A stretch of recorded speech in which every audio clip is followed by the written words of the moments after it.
Pour la première fois, je crois, dans l'histoire des hommes, nous avons une dictature qui est en train de s'installer par la complexité et l'ennui. Parce que quand vous parlez des questions européennes, ça, excusez-moi la vulgarité du propos, ça fait chier tout le monde. Essayez, parlez-en autour de vous. Les gens diront, au bout de 3 minutes, mais qu'est-ce que là, tu as décidé de gâcher ma soirée, là. Parlez-en à vos amis. Oui, voilà, mais tu me prends la tête avec tes questions. Ah, ça renvoie à Adolf Hitler, Staline ou Napoléon au rang d'aimables plaisantins. Avant, on avait des dictatures qui s'imposaient par la coercition, par la force. Maintenant, non.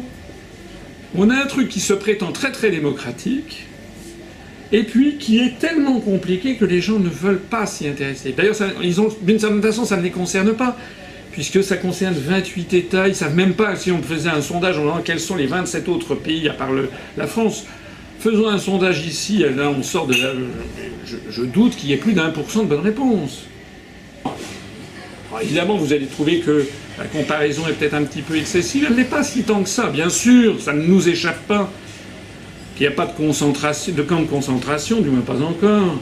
Ça ne nous échappe pas que la situation... il n'y a pas des tanks dans les rues de Paris, ça c'est vrai. Mais comme le disait l'académicien Michel Serres il n'y a pas très longtemps, quelques années, il disait « Il y a plus d'anglais à Paris, d'affiches en anglais sur les murs de Paris qu'il n'y en avait en allemand du temps de l'occupation. » Parce que à notre époque, la vassalisation d'un pays, ça ne se fait pas de la même façon. Ça se fait de façon sournoise, subreptice, j'en ai parlé tout à l'heure. La guerre qui nous est livrée, c'est une guerre qui frappe les consciences. C'est une guerre qui agit entre les pays développés. Ce sont des guerres du 3e millénaire, ce sont des guerres sur la désinformation, la manipulation des événements et de l'opinion publique, la manipulation des films, des photos, la désinformation permanente. C'est ça la guerre qui nous est livrée. C'est la raison pour laquelle, d'ailleurs, c'est une guerre de la matière grise.